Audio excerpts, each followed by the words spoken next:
Now, where we're going with this is the following. Electromagnetic waves look like. So I'm gonna kind of show you a cartoon as the what they look like, and we're gonna work through justifying them using Maxwell's equations. So, um, electromagnetic waves look like this. They are a transverse wave where the electric field and the magnetic field are perpendicular to each other, and they are both perpendicular to the direction of motion. So in other words, the wave is traveling in the E cross B direction. And the electric field and the magnetic field are perpendicular to each other. So, um, so what we're going to do is we're going to zero in on a portion of the electric field and apply uh, Faraday's law to that. All right, so here's what it looks like. I should mention too, there are other ways to show this relationship. In particular, there's a formulation of Maxwell's equations that's in terms of derivatives instead of integrals. It's actually a lot easier to see this in that way, but since we haven't worked with that formulation of Maxwell's equations, we're not going to do that. We're going to look at this integral argument. Now, and I will try my best to kind of to put the pieces together for you. This isn't something that I'm going to like test you on duplicating this or anything, but I think it is important for you to see the origins of waves where to have some argument to show you that electromagnetic waves can come out of this. So, okay. So let's zoom in on part of the electric field.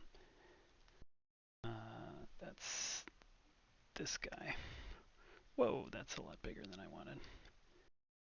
So,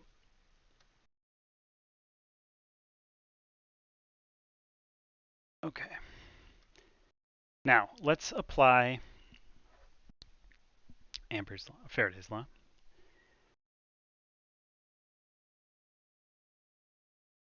And notice we're going to go around this little rectangular region here.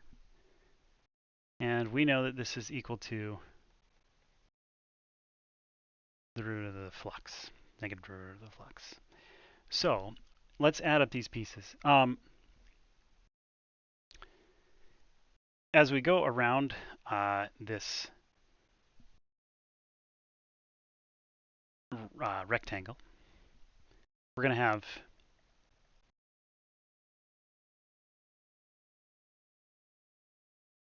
so this is the first leg here, E plus delta E, where this is, or I should say dE, times delta Y. Now there's going to be a piece that's E dx, but notice E and the dx are perpendicular to each other, so this piece will be 0. There will be a piece that's E that's negative because E and delta Y are in opposite directions. So that's this one was 0. This contribution is going to be negative because E is pointing up, but delta Y is down as we go around in that direction. And then there would be one more piece that would be E dx, but again, since these are perpendicular, this will be 0. So that's this bit at the bottom. E is up and down, dx is horizontal, so E dot dx would be 0. This is all equal to the root of the flux, where we're going to write the flux as B times A. And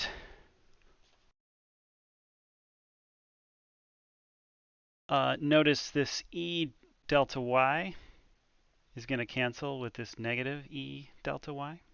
And so all that we're left with is dE delta Y is equal to negative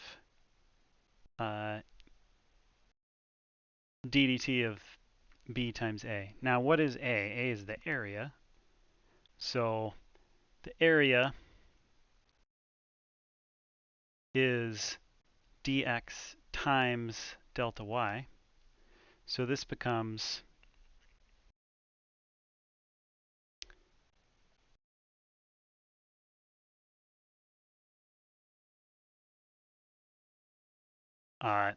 since the area is constant, we can pull it out of the derivative. And then now we have an expression where delta y appears on both sides. We cancel that out. We can divide by our dx here, and we're left with an equation or a relationship between the electric field and the magnetic field that dE dx is equal to negative dB dt. So it's kind of complicated. We have derivatives of spatial derivatives and time derivatives. But the moral of the story here is that you have a relationship between D and E. And we'll call this equation 1. Okay, so next, let's zoom in on the magnetic piece and follow basically the same argument. So if we do that, why is this so big? Wait a second. Sorry, let me try that again.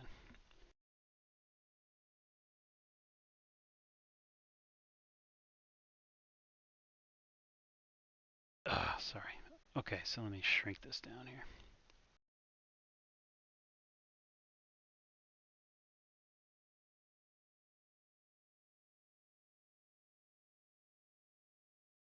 One second.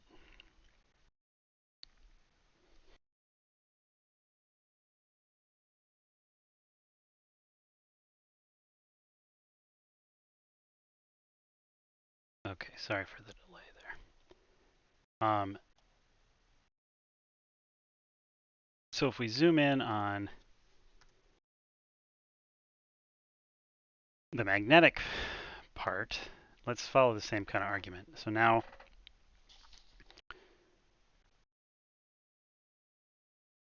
looking at the magnetic piece, applying Ampere's law, there's no current, but there is this term.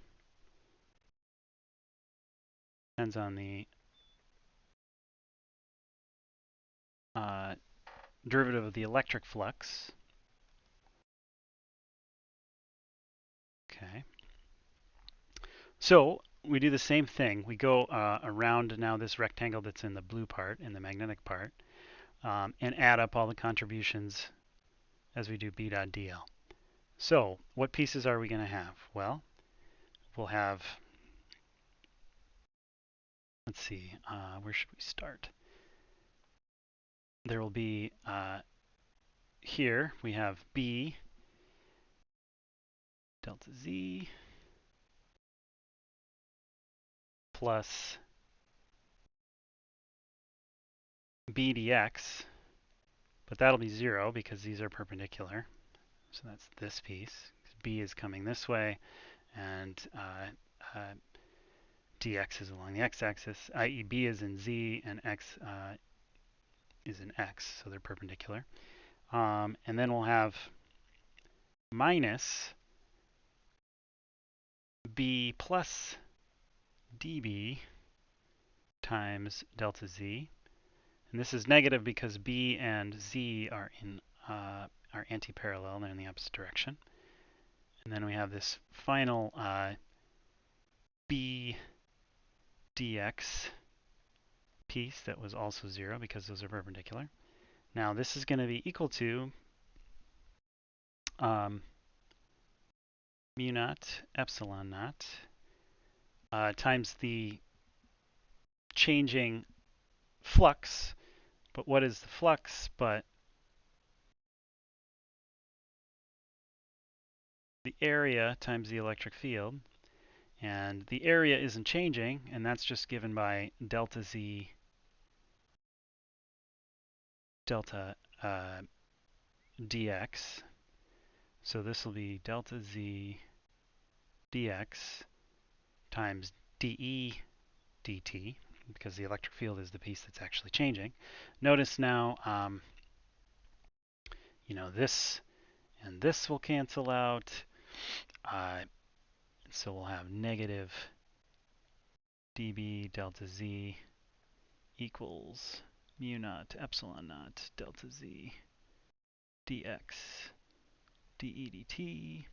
So let's cancel that. The delta Z piece will appears on both sides, so we can cancel that. We can move the negative sign over. We'll divide by a factor of dx to get something that looks very similar to what we have above, except now we're talking about b. So we have dB dx.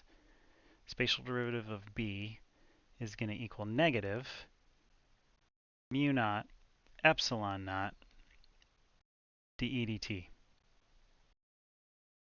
We have another relationship between the electric field and the magnetic field.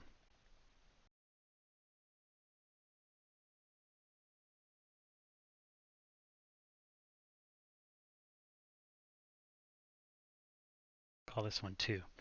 So here's what we're going to do. We're going to combine these together. We have these two expressions. So from 1, let's take a derivative with respect to x.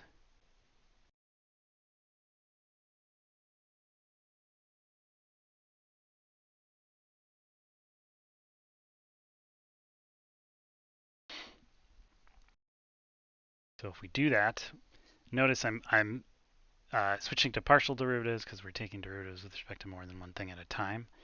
So this will be second derivative of e with respect to x is going to equal the negative derivative of b with respect to x and with respect to time. Okay. Now from equation 2, do kind of the same thing, except we're going to take a derivative of this guy with respect to time.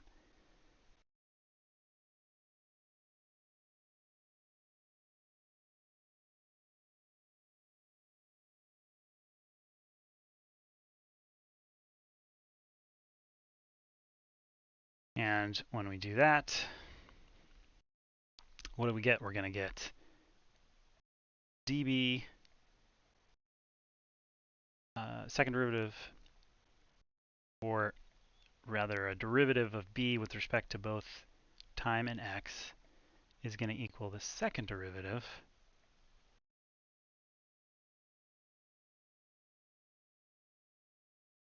e with respect to time.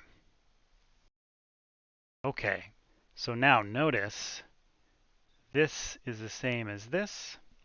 We can combine these equations together.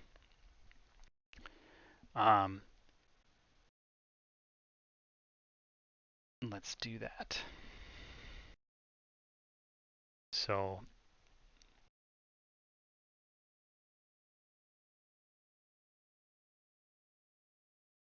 going to equal the negative of this, but that is equal to this.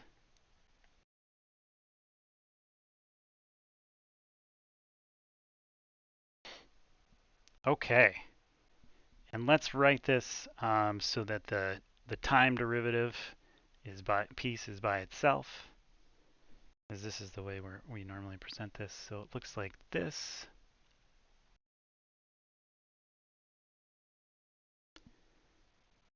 So in other words, I'm just going to divide by our mu naught epsilon naught.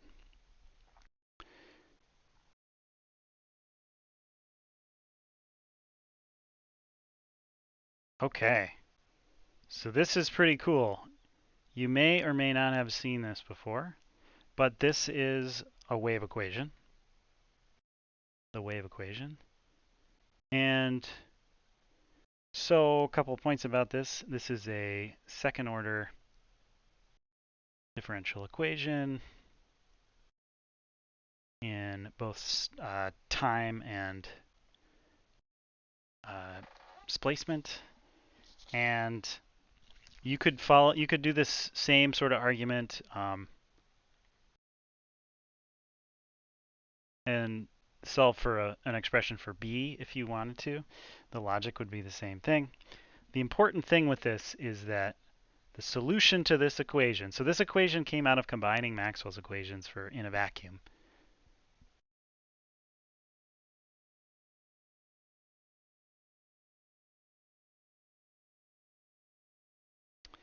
The solution to this kind of equation would be an electric field that looks like this. Could be sines or cosines, or e to the I. We'll just write it as a sine function. And this is a plane wave. So if you look at where x is 0, you would see an oscillation up and down as a function of time. If you looked at where time is equal to 0, you would see, in space, oscillations in space, of course. You'd see a sine. And one other really cool thing about this that I want to draw your attention to is in a wave equation like this, if we're just talking generally, so let's just call this f or something for function. The piece in front of the spatial derivative piece is equal to v squared. So this is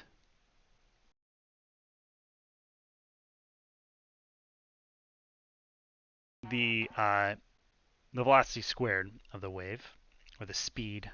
Let's call it speed here. And so check this out. In our wave equation for electromagnetic waves, that would mean that v squared is equal to 1 over mu naught epsilon naught. And v for an electromagnetic wave would equal 1 over the square root of mu naught epsilon naught. And what do you suppose happens if we put in mu naught and epsilon naught? 4 pi times 10 to the minus 7 times 8.85 times 10 to the minus 12. Long story short, if you put in your numbers and compute this, this will predict that the speed for an electromagnetic wave is 3.0 times 10 to the 8th meters per second, i.e. the speed of light, c. So we've combined Maxwell's equations to get a wave equation. The solution to such an equation looks like sines and cosines, and we'll work more with that. But also, if we know about the wave equation and understand that the